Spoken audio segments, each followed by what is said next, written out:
This is USVI News, your Virgin Islands connection. Hi, everyone. Thanks so much for joining us for USVI News. I'm Emily Matson. We'll get you the very latest on Hurricane Ian in just a moment, but we begin with this story. Next month, the Virgin Islands Territorial Emergency Management Agency, VITEMA, will host an event called the Great Shakeout. It's a worldwide earthquake drill set for October 20th at 10:20 a.m. to practice earthquake safety. That day, thousands of people in the Virgin Islands will join millions across the world to prepare and learn more about earthquake safety. Last year, 10,000 Virgin Islanders took part. This year, they're hoping for more. So far, 3,000 people are signed up. So to do so yourself, you can visit shakeout.org/USVI. And during the Great Shakeout in October, VITEMA will also be testing the VI Tsunami Alert System. So in preparation for that, this week on Thursday, they will be testing the tsunami sirens by sending out alert messages and tones to its 44 tsunami sirens throughout the territory. VITEMA's director, Daryl Jashin, explains what you can expect on Thursday. In preparation for this drill in October, this week on Thursday the 29th, between the hours of 11 a.m. and 1 p.m., we will also be testing all our sirens. We have a 41-second, it's a tone, followed by an announcement with another tone. The sequence is going to be, this is only a test. This is a test of our territory-wide alert system. Then we'll have a second tone, announcement, and a tone for lasting 39 seconds. It says, all clear, please resume your normal duties. All announcements currently will be in English and designed for individuals to hear the announcement within about a quarter mile of the siren. The tone is designed to go much further distance, up to a mile, but may be enhanced or reduced by wind conditions. The testing of our tsunami sirens is on an ongoing basis. It's important to be part of the building confidence throughout the territory, as well as educating individuals located near the sirens on the capabilities as well as limitations. I would say get to know your tone. So it's part of the exercise and drill so you can understand what that tone is going to be and be able to respond to that. And again, that test is happening this Thursday. Director Jashin also says 2 tsunami sirens on St. Thomas and Fortuna and Lindbergh Bay still need to be repaired. So residents near those sirens will not hear Thursday's test. The repair process, he says, is underway. And the director of the Virgin Islands Territorial Emergency Management Agency also says Hurricane Ian is not a threat to the territory, but it is wreaking havoc on other parts of the Caribbean as it eyes Florida. Hurricane Ian has strengthened to a Category 3 storm and slashing Cuba before it's making its way toward Florida, where evacuations ahead of the monster storm are already underway in some coastal areas. The uncertain path of Ian only makes it more menacing. Even Rodriguez is in Tampa, where residents are preparing for the worst. Hurricane Ian is now a major hurricane lashing over Cuba and is expected to gain strength as it nears Florida. Here in Tampa, thousands have already evacuated from the coastal areas of Tampa for what authorities are calling a storm we haven't seen in our lifetime. This could be the storm that we've hoped would never come to our shores. It's expected to be the first major hurricane to make landfall in the U.S. this year, and Ian isn't pulling any punches. The storm has been rapidly strengthening, expected to bring a life-threatening storm surge to Florida's west coast. And for the first time in over 100 years, Tampa could get a direct hit. Mother Nature always wins. This is nothing to mess around with.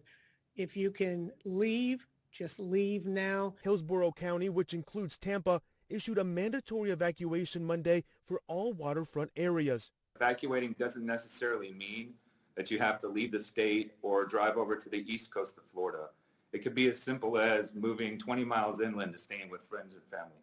Several other counties have issued evacuation orders and are urging residents to get ready, warning those who think they might be in a safe area not to get complacent. We're going to see significant impacts along the western coast and parts of the panhandle, but the people inland should also take this very seriously. So even if you're not in that direct path, everybody needs to make sure that they're paying attention.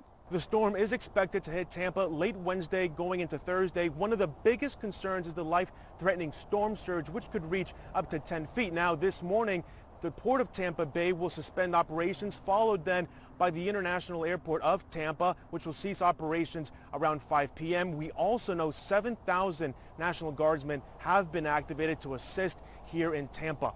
In Tampa, Ivan Rodriguez. So as you just saw there, many Floridians are preparing to deal with Ian in this latest dose of severe weather. Our USVI News' Mike Ruzzi spoke with one man who learned a planned flight on Thursday has already been canceled. Craig Woodard lives near Tampa Bay and has dealt with 3 previous hurricanes. You know, we bought a house a year and a half ago. We have our storm windows, our shutters for the windows. We're not in an area where the water would come up. So that's okay. Harry Harrison moved to Naples, Florida just under 2 years ago, and he has other concerns besides the impact of Ian. We have millions of new people moving to the area, and they are raiding the stores, taking all the supplies they can get, and some of them appear to be in somewhat of a panic mode. So the word with the local media down here has been, don't panic. Okay, we're going to keep you well informed. Just listen out for your evacuation route. John Dudley is the National Media Relations Manager for the University of South Florida. He's been overwhelmed with calls from the media requesting interview time with faculty members. This one's a little different because we've been down here about 4 years, and this is the first one that has a potential track that would hit pretty close to us. We're not sure how that's going to turn out. We'll probably know in the next 24 to 48 hours. We are pretty close to the water, probably a half mile or less from the Gulf itself. So we are in a flood zone, like the top priority flood zone. So we could receive an evacuation notice, and we'll see what happens. You know, we're on fairly high ground where we are, even though there's salt water right in our backyard. Mike Ruzzi, USVI News. And the forward speed of the storm as it passes Tampa on Wednesday and into Thursday is less than 5 miles an hour, according to the National Hurricane Center. The slow speed in combination with the intensity of the storm could be devastating in that region. And the hurricane brought a storm surge and heavy rainfall to the Cayman Islands, leaving widespread flooding in its wake there. There were reports of power outages in the territory on Monday due to the fierceness of Hurricane Ian. According to the Cayman Compass, an all clear was issued for the islands on Monday afternoon.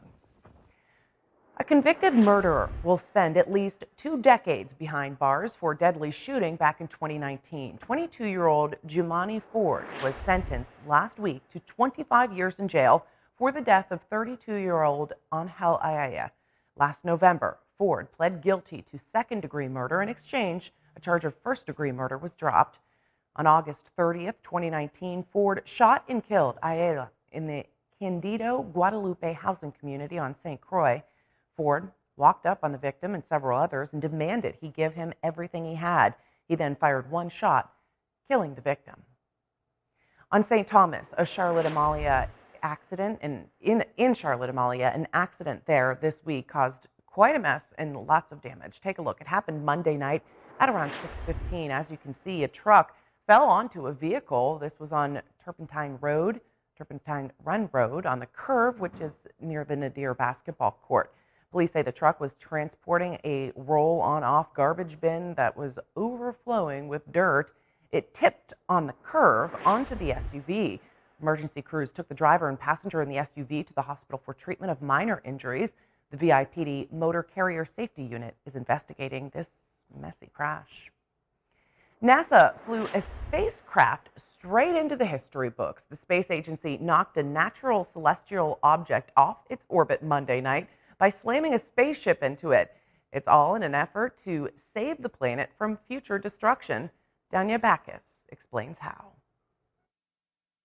This photo shows the moment of impact as NASA's DART spacecraft slammed head-on into the small moon Dimorphos about 7 million miles away from Earth. The vending machine-sized spacecraft was traveling at a speed of 14,000 miles per hour when it smashed into the asteroid, which is about the size of the Statue of Liberty. Scientists are hoping the galactic Grand Slam will knock the little moon, which orbits the larger asteroid Didymos about every 12 hours, off its course by about 10 minutes. Their first-of-its-kind mission is designed to measure whether moving a celestial object can alter its path. For NASA, it's all in the name of planetary defense. We are showing that planetary defense is a global endeavor, and it is very possible to save our planet. This new one you're tracking, how big? It's the size of Texas, Mr. President. Until now, seeking and destroying space objects has only happened in Hollywood and on the pages of science fiction novels. Evidence suggests one or more asteroids caused the mass extinction of dinosaurs. NASA says Earth is not in any danger of being hit by an asteroid in the next 100 years, but there currently are more than 27,000 known near-Earth asteroids seen here in blue. As far as we can tell, our first planetary defense test was a success, and I think we can clap to that, everyone. I think the Earthlings should sleep better. Definitely I will. NASA is hoping DART and similar experiments will assure mankind is prepared for future threats, known and unknown to our planet. Wow, simply fascinating. Telescopes on all 7 continents and the Hubble and Webb space telescopes all photographed the cosmic collision.